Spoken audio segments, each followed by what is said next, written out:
Hello guys, അപ്പോൾ ഇന്ന് നമ്മൾ പെരുന്നാളായിട്ട് ട്രിപ്പ് പോകാനുള്ള പ്ലാനാണ്. എടുക്കറിയോ, ചങ്ങളം മുതൽ നെല്ലിയാമ്പതി വരെ ഒരു ബഡ്ജറ്റ് ട്രിപ്പ്. കാട്, തണുപ്പ്, ബൈക്ക് എല്ലാം ഒരുമിച്ച് ജേണി. ഞാൻ എൻ്റെ കൂട്ടായ്മ കൂടിയിട്ടാണ് പോകുന്നത്. 2000 രൂപയുടെ ബഡ്ജറ്റിൽ ഒതുക്കാനാണ് പ്ലാൻ. അപ്പോൾ പോയാലോ? നമ്മൾ ജീവിതത്തിൽ ഇങ്ങനെ തിരക്കുകളായിട്ട് ഇങ്ങനെ ഓടിക്കൊണ്ടിരിക്കുന്നു. പക്ഷേ നമ്മൾക്കായിട്ട് സമയം കണ്ടെത്തുന്നുണ്ടോ? വർഷത്തിലൊരിക്കലെങ്കിലും ഇങ്ങനൊരു യാത്ര നിനക്കായിട്ട് നീ തന്നെ കൊടുക്കണം. കാരണം ഈ മൊമെൻ്റ് ഇനി തിരിച്ചു കിട്ടില്ല. ഇതൊരു യാത്ര മാത്രമല്ല, ഒരു ഫീലാണ്. അത് പറഞ്ഞറിയിക്കേണ്ടില്ല. അതുപോലെ പോയി അനുഭവിക്കണം. ചങ്ങളം മുതൽ നെല്ലിയാമ്പതി വരെയുള്ള യാത്രയിൽ ഞങ്ങൾക്ക് ചിലവായതും അതുപോലെ എന്തൊക്കെ കഴിച്ചു, എന്തൊക്കെ മേടിച്ചു എന്നുള്ള കാര്യങ്ങളൊക്കെ ചെറുതായിട്ടൊന്ന് വിശദീകരിച്ച് തരാം. ചങ്ങളം മുതൽ നെല്ലിയാമ്പതി വരെ 110 കിലോമീറ്ററാണ് ഉള്ളത്. TVS ജുപ്പിറ്റർ 110 അതിലാണ് ഞങ്ങൾ യാത്ര പോകുന്നത്. വണ്ടിയുടെ മൈലേജ് ഒരു 50-55 ഉണ്ടാവും. ഞങ്ങൾ ചങ്ങളം പെട്രോൾ പമ്പിൽ നിന്ന് 250 രൂപയ്ക്ക് പെട്രോൾ അടിച്ചപ്പോൾ തന്നെ ടാങ്ക് ഫുള്ളായിരുന്നു. പിന്നെ ഞങ്ങൾ പെട്രോൾ അടിച്ച് ഇങ്ങനെ വണ്ടി അങ്ങനെ പോകുന്നത് ഈ നെന്മാറ ഭാഗത്ത് എത്താകുമ്പോഴത്തേനും പെട്രോൾ 2-3 കട്ട കുറഞ്ഞിരുന്നു. നെല്ലിയാമ്പതി കയറുന്നതിന് മുമ്പ് ലാസ്റ്റ് പെട്രോൾ പമ്പ് സാധാരണയായി നെന്മാറ ഭാഗത്താണ് ഉള്ളത്. നെല്ലിയാമ്പതി ഹിൽസ് കയറാൻ തുടങ്ങുന്നതിന് മുമ്പ് നെന്മാറ ടൗണിൽ പെട്രോൾ പമ്പ് കിട്ടും. അതിനുശേഷം ഹിൽസ് റോട്ടിൽ പെട്രോൾ പമ്പ് ഇല്ല. അങ്ങനെ ഞങ്ങൾ നെന്മാറ ഭാഗത്തുള്ള പെട്രോൾ പമ്പിൽ നിന്ന് 150 രൂപയ്ക്ക് പെട്രോൾ അടിച്ചപ്പോൾ ടാങ്ക് ഫുള്ളായി. അങ്ങനെ ഞങ്ങൾ കയറി പോയി. പിന്നെ ഞങ്ങൾ നെന്മാറ ഹിൽസ് എത്തനാട്ടി മുമ്പ് ചെറിയ തട്ടുകടയുണ്ട്. അവിടെ കയറി 2-3 ഇഡ്ഡലിയും കഴിച്ച് ആകെ 70 രൂപ വന്നിട്ടുള്ളൂ. ഞങ്ങൾ 2 ആൾ കഴിച്ചതിൻ്റെ തുക കേട്ടോ പറഞ്ഞത് 70 രൂപ. ഞാൻ 2 ഇഡ്ഡലിയും കഴിച്ചു, മറ്റോ 3 ഇഡ്ഡലിയും കഴിച്ചു. 5 ഇഡ്ഡലിക്ക് 70 രൂപ. ബാക്കി വിശേഷങ്ങൾ വഴിയേ പറയാം.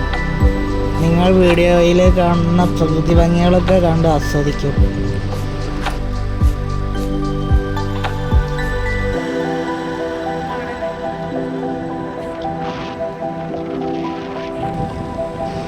ഞങ്ങളിങ്ങനെ പോയിക്കൊണ്ടിരിക്കുമ്പോൾ ഇത് മൊത്തം ഫോറസ്റ്റ് ഏരിയ ആണല്ലോ. ഈ ആനകളും അതുപോലെ കടുവ, മറ്റുള്ള മൃഗങ്ങളൊക്കെ പെട്ടെന്ന് വണ്ടിയുടെ മുമ്പിലോ ബാക്കിലോ ഒക്കെ ഇങ്ങനെ വന്നു എന്ത് സംഭവിക്കും? അങ്ങനത്തെ കാര്യങ്ങളൊക്കെ ഞങ്ങൾ പരസ്പരം സംസാരിച്ചിങ്ങനെ പോവുകയാണ് കേട്ടോ. ഈ ആനകളുടെ അവശിഷ്ടങ്ങൾ എന്താ പറയുക, ഈ ആനപ്പിണ്ടി അങ്ങനത്തെ കാര്യങ്ങളൊക്കെ ഫ്രഷായിട്ട് നിലത്ത് കണ്ടായിരുന്നു. പക്ഷെ ആന മാത്രം കാണാനില്ല. അങ്ങനെ പോയിക്കൊണ്ടിരിക്കുകയാണ് കേട്ടോ. ഈ റൂട്ടിൽ ഞങ്ങൾ മാത്രമേ ഉള്ളൂ തോന്നുന്നു. കാരണം വേറെ എനിക്ക് കാണാനൊന്നുമില്ല. ചിലപ്പോൾ ഇത്ര നേരത്തെ പോയതുണ്ടാവും. എൻ്റെ കൂടെ ഉള്ളവന് പേടി കാര്യങ്ങളൊക്കെ ഉണ്ടാവും. അവൻ പറയുന്നത് തിരിച്ചു പോവാ. പക്ഷെ എനിക്ക് പേടിയുണ്ടായില്ല. കാരണം ഇത് വന്നിട്ട് തിരിച്ചു പോവാ പറഞ്ഞാൽ എന്താ ചെയ്യുക? അങ്ങനെ പോയിക്കൊണ്ടിരിക്കുന്നു. ബാക്കി കാര്യങ്ങൾ വഴിയേ പറയാം. ഇതിൻ്റെ ഈ പ്രകൃതി ഭംഗിയൊക്കെ കാണാൻ നല്ല ഭംഗിയാട്ടോ. ഈ മരങ്ങളും ഈ താഴ്വാരങ്ങളും അതുപോലെ ഈ പല എന്താ പറയുക ജീവികളിലൊക്കെ സൗണ്ടൊക്കെ ഈ കാടിൻ്റെ ഉള്ളിൽ ഇങ്ങനെ കേൾക്കുന്നുണ്ട്. പിന്നെ ഇതിൻ്റെ ഉള്ളിൽ കൂടെ പോകുമ്പോൾ എന്താ പറയുക, ഈ ഫ്രിഡ്ജിൽ ഇരിക്കണ ഫീലാണ്. ഈ തണുത്ത് എന്താ പറയുക AC-യിലിരിക്കുന്ന ഫീലാണ് ഇതിൻ്റെ ഉള്ളിൽ കൂടെ പോകുമ്പോൾ. ഈ മൃഗങ്ങൾ ഇതിൻ്റെയൊക്കെ ഓരോ സൗണ്ടുകളും അതുപോലെ ഈ തണുപ്പ് കിട്ടുമ്പോൾ വേറൊരു എന്താ പറയുക പറഞ്ഞറിയില്ല. വന്നിട്ട് ആസ്വദിക്കും. എന്താല്ലേ, ഇനിയും കുറേ കാഴ്ചകൾ കാണുന്നുണ്ടോ? നമുക്ക് കൂടെ പോവാം.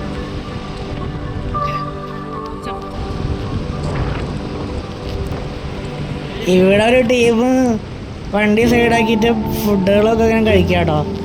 അയ്യോ, ഇതെല്ലാം വന്നിട്ട് ഇപ്പോഴാണ് ആൾക്കാരെ കാണുന്നത്. അപ്പോൾ പോവാം.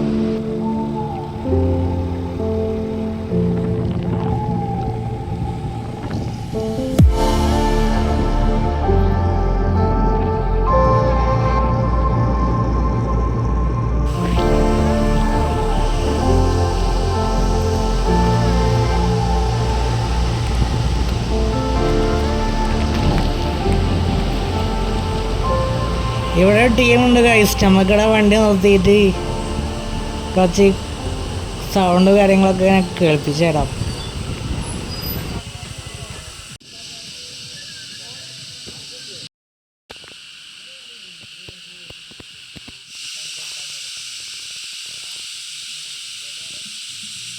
ഇങ്ങോട്ട് നോക്കൂ ഗൈസ്, നോക്കൂ എന്ത് ഭംഗിയാ നോക്കി ഈ പ്രകൃതി കാര്യങ്ങളൊക്കെ. ഇവരാട്ടോ നമ്മളെ വഹിച്ചു കൊടുന്ന മുതലി ജുപ്പിറ്റർ 110. അങ്ങനെ നമ്മൾ യാത്ര തുടരുന്നു.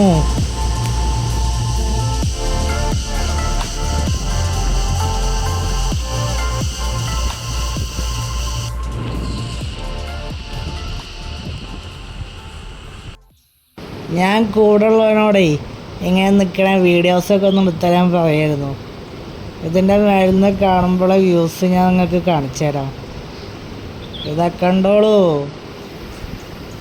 പോത്തുണ്ടി ഡാമാട്ടോ ആ കാണുന്നത്.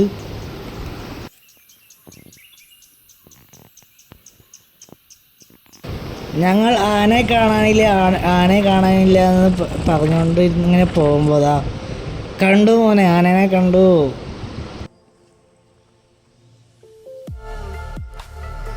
ആന ഞങ്ങളെ വീഡിയോക്ക് പോസ്റ്റ് ചെയ്ത് നിൽക്കണ പോലെ നിൽക്കണ കണ്ടില്ലേ. അപ്പോൾ ആദ്യം ഞാൻ കാട്ടാനെ കാണുന്നത്. ഇതേതാ സ്ഥലം എന്നറിയില്ല, അതിനെന്താ പേര് പറയാൻ അറിയില്ല. പക്ഷേ നിങ്ങളും കണ്ടോളൂ. ഇതിൻ്റെ പേര് അറിയണമെന്നുണ്ടെങ്കിൽ കമൻറ്റ് ചെയ്യും. ഇവിടെ നിന്ന് താഴത്തേക്കുള്ള വ്യൂസും ഈ മലയാളമൊക്കെ കാണാൻ നല്ല ഭംഗിയുണ്ട്. ഇവിടെ നിന്നൊക്കെ കുറച്ച് ഫോട്ടോസൊക്കെ എടുത്തു. പിന്നെ കുരങ്ങന്മാരൊക്കെ കാണാനുണ്ട്. ഇവിടെ ഏട്ടതാ കുരങ്ങനെ ഫുഡ് കൊടുക്കുന്നു.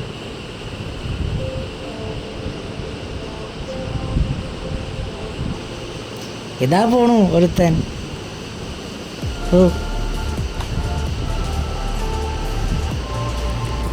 അങ്ങനെ ഞങ്ങൾ വേറൊരു സ്ഥലത്തെത്തി ഗൈസ്. തേയിലയുടെ കൂടാരം. എന്താ പറയുക, ഞാൻ ആദ്യമായിട്ടാട്ടോ ഇങ്ങനെയൊക്കെ കാണുന്നത്. നല്ല ഭംഗിയുണ്ട് ഇതൊക്കെ ഇങ്ങനെ കണ്ടാസ്വദിക്കുമ്പോൾ. ഇങ്ങനെ വണ്ടി ഓടിച്ച് പോകാൻ നല്ല ഭംഗിയാണ്.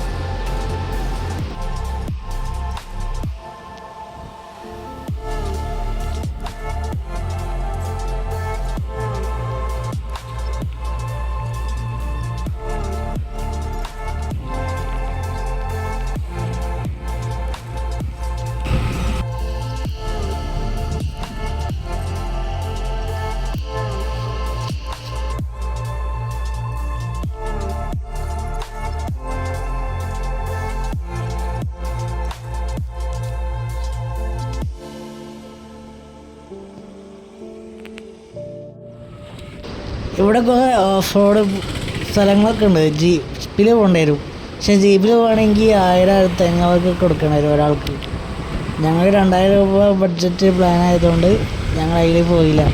ഞങ്ങളിങ്ങനെ ബൈക്കിലൊക്കെ പോകാൻ പറ്റിയ സ്ഥലത്തൊക്കെ പോയി സ്ഥലങ്ങൾ ആസ്വദിക്കാം കരുതി. അങ്ങനെ ഞങ്ങൾ പോവാണ് ഗൈസ്. കാണൂ ഇവിടുത്തെ പ്രകൃതി കാര്യങ്ങളൊക്കെ. ഒരു മൂന്നാമത് പോയ ഫീലാണ് അതിൽ.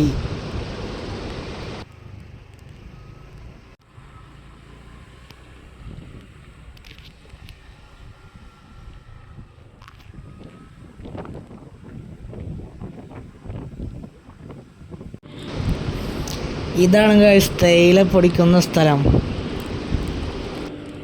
ഞങ്ങൾ നെല്ലിയാമ്പതിയുള്ള ഫോറസ്റ്റിൻ്റെ ഉള്ളിൽ കൂടെ ഞാൻ പോകാനുള്ള പരിപാടിയാണ് ഗൈസ്. ഇതിൻ്റെ ഉള്ളിലേക്ക് കിടക്കണമെങ്കിൽ ഒരാൾക്ക് 20, അങ്ങനെ 2 ആൾക്ക് 40 രൂപയാണ് ഗൈസ്. ഞങ്ങൾ തൊട്ടടുത്തുള്ള കടയിൽ നിന്ന് ഒരു പൊതി ചിപ്സ് പോലത്തെ ഒരു സാധനം, ഒരു കുപ്പി വെള്ളവും മേടിച്ചിട്ടാണ് പോണത് ഗൈസ്. ബാക്കി നമുക്ക് പോകുമ്പോൾ പറയാം. ഈ ഗേറ്റിൻ്റെ ഉള്ളിൽ കിടന്ന കാടിൻ്റെ ഉള്ളായി ഗൈസ്. ഇവിടെ നിന്നാണ് ഗൈസ് ടിക്കറ്റ് എടുക്കുന്നത്. ടിക്കറ്റ് എടുത്താലേ ഉള്ളിലേക്ക് കിടക്കാൻ പാടുള്ളൂ. അവിടെ പ്ലാസ്റ്റിക് ഒന്നും വലിച്ചെറിയാൻ പാടില്ല എന്ന് എഴുതിയിട്ടുണ്ട്. അങ്ങനെ ഞങ്ങൾ അതിൻ്റെ ഉള്ളിലേക്ക് പോവാണ് ഗൈസ്.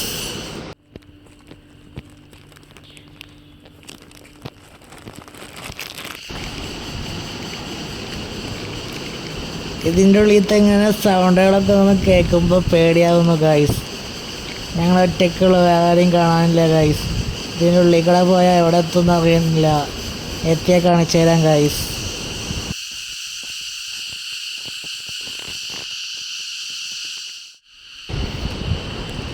ആ വഴി പോയി കഴിഞ്ഞാൽ അങ്ങനെ പാറയുടെ മേലേക്കാണ് എത്തുക ഗൈസ്.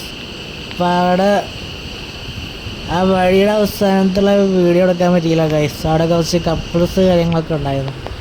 അവർ പെടേണ്ട ഗൈസ്. ഇവിടെ എന്തോ ഒരു സംഭവമുണ്ട്, എന്തോ പോസ്റ്റ് ഇടിഞ്ഞ് വീണെന്ന് തോന്നുന്നു. എന്തല്ലേ ഇവിടെ നിന്ന് കാണാൻ വ്യൂസ് നോക്ക്. നമ്മളവിടെ നിന്ന് കണ്ടില്ലേ ആ ഡാം ഇവിടെ നിന്ന് നോക്കിയാലും കാണാട്ടോ. അങ്ങനെ ഞങ്ങൾ താഴത്തേക്ക് പോവാണ് ഗൈസ്. നീ താഴെ പോയി എന്താ കാണാവോ പഠിച്ചവനെ.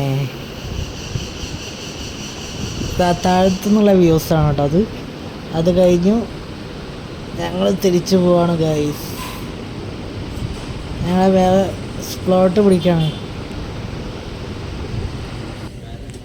ആ കാടിൻ്റെ ഉള്ളിലേക്ക് പോകാനുള്ള ടിക്കറ്റ് എടുത്ത പ്ലേസാണ് ഗൈസ്. ഇനി ഇവിടെ ടോയ്ലറ്റിന് പോവുകയാണെങ്കിൽ അവിടെ ടോയ്ലറ്റും ഉണ്ടോ ഗൈസ്. ഇതെന്താ കുതിരയാണോ? അടുത്ത് പോയേക്കാം. ബാക്ക് ഭാഗം കാണുമ്പോൾ കുതിര പോലെ ഉണ്ട് ഗൈസ്.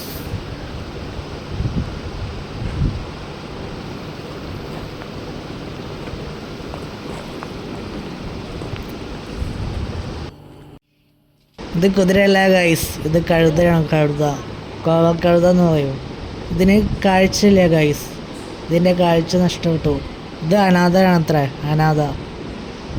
ഇതിന് നല്ല വയസ്സുണ്ട് അത്രേ. നമ്മളെക്കാട്ടി പ്രായമുണ്ടാവും. ഇതിന് കാഴ്ച കാണില്ല. അതിൽ വരുന്ന ആൾക്കാരൊക്കെ എന്തെങ്കിലും കൊടുത്താൽ അത് കഴിക്കും. അങ്ങനെ ഞങ്ങളൊരു ബെന്ന് മേടിച്ച് കൊടുത്തു ഗൈസ്. കഴിച്ചു. കണ്ടപ്പോൾ ഒന്ന് മേടിച്ചു കൊടുക്കണമെന്ന് തോന്നി. പിന്നെ ഞങ്ങളോടൊന്ന് തേയില പൗഡർ പൊടിച്ച് പോവാണ് ഗൈസ്. അടുത്ത സ്പ്ലോട്ട് പിടിക്കാം.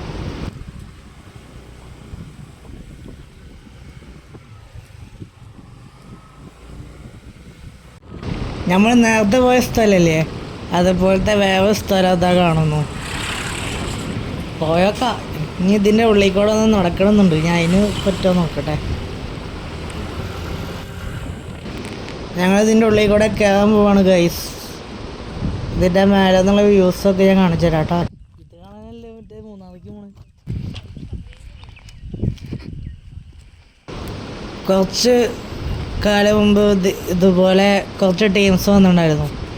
അവരിങ്ങനെ ഇതിൻ്റെ ഉള്ളിൽ കൂടെ പോകുമ്പോൾ പെട്ടെന്ന് കടന്നൽക്കോടുണ്ടായിരുന്നു. അതറിയാണ്ട് തട്ടി. അവരെല്ലാവരും കൂടിയിട്ട് കടന്നലിൽ പൊതുങ്ങി. അങ്ങനെ അവരെ എടുത്ത് ഹോസ്പിറ്റലിൽ കൊണ്ടുപോയിരുന്നു. അതിൻ്റെ ശേഷം ഇതിൻ്റെ ഉള്ളിൽ അങ്ങനെ പ്രവേശനമൊന്നുമില്ല പറഞ്ഞത്.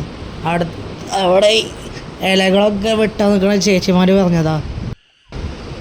ഇന്ന് ഇതിൻ്റെ ഓണർമാരൊന്നുമില്ല, അതുകൊണ്ട് ഞങ്ങൾക്ക് പറയാനൊന്നുമില്ല. ഇങ്ങോട്ട് കയറി പോകുമ്പോൾ നോക്കി പോവുക അങ്ങനെയൊക്കെ പറഞ്ഞു ചേച്ചി. അപ്പോൾ അതിൻ്റെ ശേഷം അതിൻ്റെ മേലേക്ക് പോയില്ല. പിന്നെ ഇവിടെ കാട്ടാനകളൊക്കെ ഇവിടെ വന്നിട്ട് കൂടുന്ന കാര്യങ്ങളൊക്കെ പറഞ്ഞ അതുപോലെ അവിടെ ഡ്യൂട്ടി സമയം കാര്യങ്ങളൊക്കെ ചോദിച്ച്. പിന്നെ അതിൻ്റെ മേലെ തന്നെ ഒരു വ്യൂസ് ഇതൊക്കെ കാണണം. കണ്ടോക്ക് ഗൈസ്. ഇവിടെ പുല്ല് കിട്ടുന്ന ചേച്ചിമാരെ കാണാൻ, പുല്ല് കിട്ടണ കാണാൻ നല്ല ഭംഗിയുണ്ട്. അങ്ങനെ ഞങ്ങൾ തിരിച്ച് വേറെ സ്പ്ലോട്ട് പിടിക്കുകയാണ് ഗൈസ്. ആദ്യം ഞങ്ങൾക്ക് ഫുഡ് കഴിക്കണം. ഫുഡ് കഴിക്കണ വീഡിയോസൊന്നും എടുത്തില്ല. ഞങ്ങൾ വേറെ സ്പോട്ട് പിടിച്ച് അത് കഴിഞ്ഞിട്ട് ഫുഡ് കഴിക്കാമെന്ന് വിചാരിച്ച്. ഇവിടത്തെ വ്യൂസ് നിങ്ങൾ കാണോ? വോയിസ് കൊടുക്കണില്ലേ?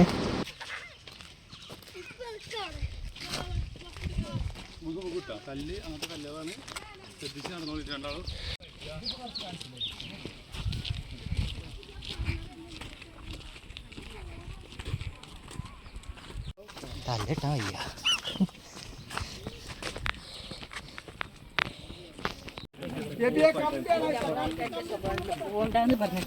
എന്താ അവിടെ ഇവിടെ വെയിലൊന്നുമില്ല.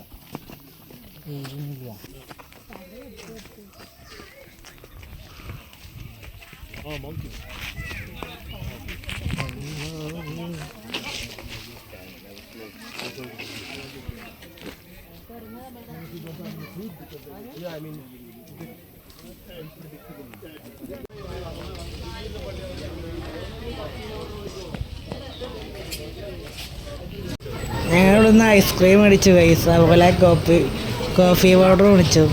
അടുത്ത ഐസ്ക്രീം കഴിക്കാൻ എന്തൊരു ടേസ്റ്റ് അറിയാം, ഒരു പ്രത്യേക ടേസ്റ്റ് ചെയ്തു. ഇനി ഒന്നുകൂടി ഇത് കഴിക്കാണ്ടി വരണമെന്നുണ്ട്. ഇത് വേറെ സ്പോട്ടാണോ ബിരിയാണി ഫുഡ് കഴിച്ചതിന് ശേഷം കൊടുക്കാവുന്നത്. ബിരിയാണിക്ക് 150 രൂപ, രണ്ടാൾക്ക് 300 രൂപയായി ഗൈസ്. ഇനി ഇവിടുത്തെ കാഴ്ചകൾ കാണാം. ഇവിടെ ഫോട്ടോ എടുക്കാൻ വേണ്ടിയ സ്പോട്ടൊക്കെ ഗൈസ്.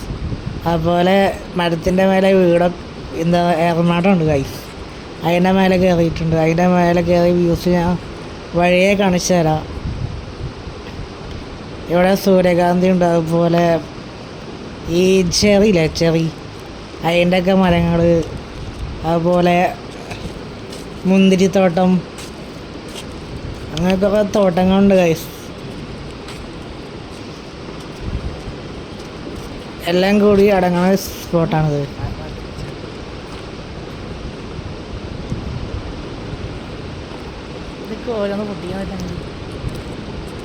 ഇതാണ് ഗൈസ് എറണാകുളം.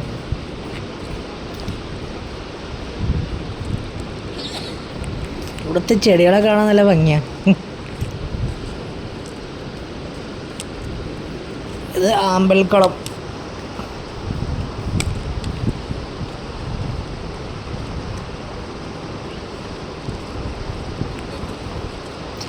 അങ്ങനെ ഞങ്ങൾ എറണാകുളത്തിൻ്റെ മേലെ കയറിക്കൊണ്ടിരിക്കുന്ന ഗൈസ്.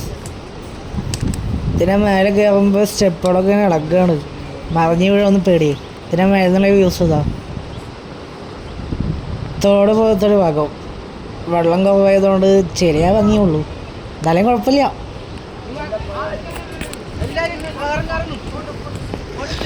ഇതുകൂടി കഴിഞ്ഞാൽ ഞങ്ങൾ ഏകദേശം ഇവിടുത്തെ പരിപാടികളൊക്കെ കഴിഞ്ഞു ഗൈസ്. 5 മണിക്ക് മുമ്പ് ചെക്ക് പോസ്റ്റ് അടക്കം പറഞ്ഞിരുന്നു. ഞങ്ങൾ 3-3:30 ആകുമ്പോഴത്തേക്ക് ചെക്ക് പോസ്റ്റ് അടക്കം. ഇത് തിരിച്ച് പോകുമ്പോൾ കണ്ട ഒരു ഭാഗമാണ് ഗൈസ്. ഇതിനുള്ളിലത്തെ വീഡിയോക്കൊന്നും ഇതോടെ ഞങ്ങൾ വീഡിയോസ് അവസാനിച്ചു ഗൈസ്. ഇനി അടുത്തൊരു പോലത്തെ വീഡിയോസായിട്ട് വരാം.